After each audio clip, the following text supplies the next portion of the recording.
আমি আজি অৱশ্যে ৰাইজৰ জনাও আমি এটাই বৰ যা দুটামান ভাগিন আছে বাৰু এটাই আছে না ওপৰত পৰে তাই ডাঙৰ চব যা কেইজনী লগ ধৰিছোঁ দেহা হৈ এজনী আমাৰ ননন আছে এই ভণ্টি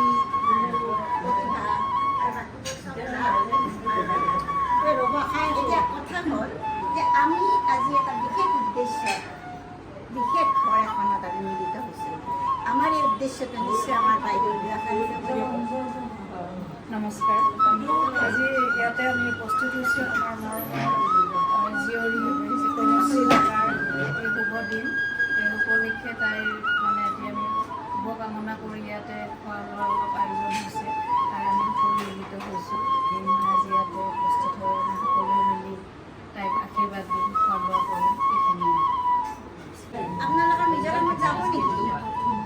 মিজোৰামত যাব গুৱাহাটী ইউনিভাৰ্চিটিত উঠা দি যায় গুৱাহাটী ইউনিভাৰ্চিটি আমিও উঠা দি যাওঁ আগতে নহয় ঢালাই বিছনা ঢালাই নালাগে বিছনা চব আছে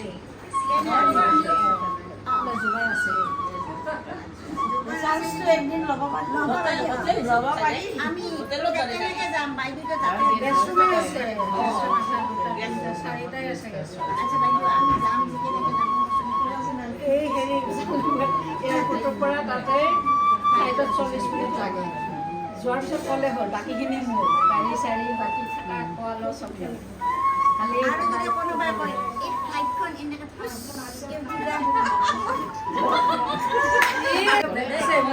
এতিয়া তাৰমানে আমাৰ আজি এই ভিডিঅ'টোৰ পৰা দৰ্শকে জানিব আমাৰ অসমীয়া কৃষ্টি এটা বিশেষ নিয়ম মানে আহাত মাহত আমাৰ জীয়ৰীবিলাকক খোৱা নিয়ম জীয়ৰী বোৱাৰীক চব খোৱা নিয়ম সেইটোও জানিব সেই নিয়মটো কোনোবাই জানে নেকি আমাৰ বাইদেউ বিজুলীঘাটৰ বাইদেউ পঞ্চামৃত কিয় খুৱায় কওকচোন এতিয়া পঞ্চামৃত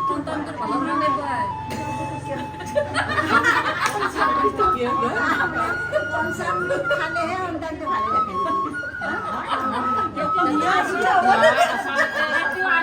মোৰ হিচাপত এনে আগৰ মানুহে এনেকৈ ফল মূল নাখাইছিল কিন্তু এতিয়া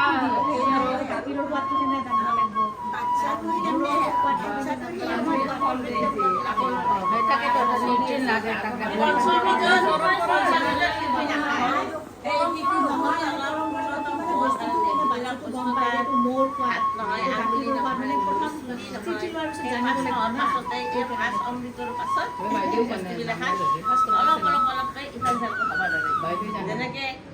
8 মাহক লৈ 7 মাহৰ পৰা অলপমান হেৰি কৰে 7 মাহত যেতিয়া আমাৰ লাড়ু পিঠা বনায় সেইটো আমাৰ নিয়ম লাগিবই লাড়ু পিঠা সেই 7 মাহত অলপ অংগ আগবাঢ়ে হাতৰ আঙুলি ভৰিৰ আঙুলি 8 মাহত অলপ হয় অলপ অলপ তাৰমানে সন্তানটো আকৃতি হয় মানে আজি আগতে 9 মাহত খুৱাইছিল মাকৰ ফালৰ পৰা অৱস্থাই পায় আচ্ছা বাইদেউ আপোনাক এটা মই প্ৰশ্ন সুধিছোঁ যে আগতে তাৰমানে আজিৰ যিটো অনুষ্ঠান সেই অনুষ্ঠানটো 9 মাহত হৈছিল কাৰণ আমাৰ এটা বাচ্চা মাকৰ গৰ্ভত 10 মাহ 10 দিন থাকে বুলি সকলোৱে কয় আৰু কিন্তু কথা হ'ল আজিকালি এই যিটো 10 মাহ 8 মাহৰ সলনি যিটো মানে 7 মাহতে খোৱা হ'ল কিয় আচলতে 9 মাহত মানুহৰ যিটো তিৰোতা বা ছোৱালী বা বোৱাৰী হওক অলপ অস্থিৰ হয় খোৱাত মানে কোনো এটা ইচ্ছা বা কোনো এটা দেহা শান্তিৰ কাৰণে একো নহয় তেতিয়া মানুহৰো অলপ অশান্তি হয় আৰু যিটোৰ কাৰণে যাব তেওঁৰো অশান্তি হয় গতিকে আমাৰ আজিকালি কি কৰে 7 মাহতে বস্তুটো হৈ গ'লে তাৰমানে সুবিধা হয় বেবিটোৰো সুবিধা হয় মাকৰো সুবিধা গৃহস্থৰো সুবিধা চব চব্জিৰো দেহাটো ভালে থাকে আজিকালি আগতেও আগতে হয় আচলতে আজিকালি কি দেহাটো ভালে থাকিলে কিছুমানে 9 মাহতো পাছত আচলতে কি হয় আগতে তাৰমানে 9 মাহ 10 দিন মাকৰ গৰ্ভত আছিল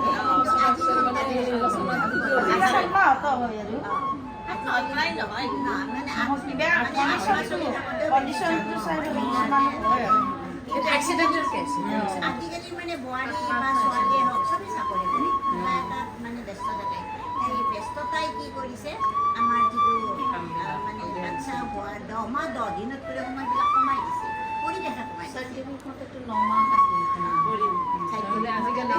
কৰে কিছুমান sonography কৰে, কাৰণে কৰি পৰিস্থিতি বাচ্ছাটো বাধ্য হোৱা নাই মানে সেই পৰিস্থিতি খাৰাপ লাগিলে তিৰোতা থকা বোৱাৰীটো কি অৱস্থা হয় গতিকে আৰু এটা কথা মানে কি বাচ্ছাটো যে আহিব আদৰণি জনোৱা গোটেই পৰিয়ালৰ মানুহ আদৰণি জনোৱাৰ এটা কথা চাওক, আজিৰ এই অনুষ্ঠানটোৰ জৰিয়তে আমি আমাৰ নৱজাতকক আদৰণি জনাইছোঁ। মানে আমাৰ ভতিজাজনীয়ে যে আহিব লগা সন্তানটোৰ জন্ম দিব আৰু তাৰে কাৰণে আমি গোটেইবিলাকে মিলিত হৈ এসাঁজ খাওঁ আৰু সেই বাচ্ছাটোক আদৰণি জনাওঁ। বাচ্ছাটো চবৰে আমি কেইজনমানৰ প্ৰমোশ্যন হ'ব আমি সেই আইতা বাচ্ছাটো চবৰে লাগিছে আমাৰ প্ৰমোশ্যন হ'ব আমি আইতা সেই বাচ্ছাটো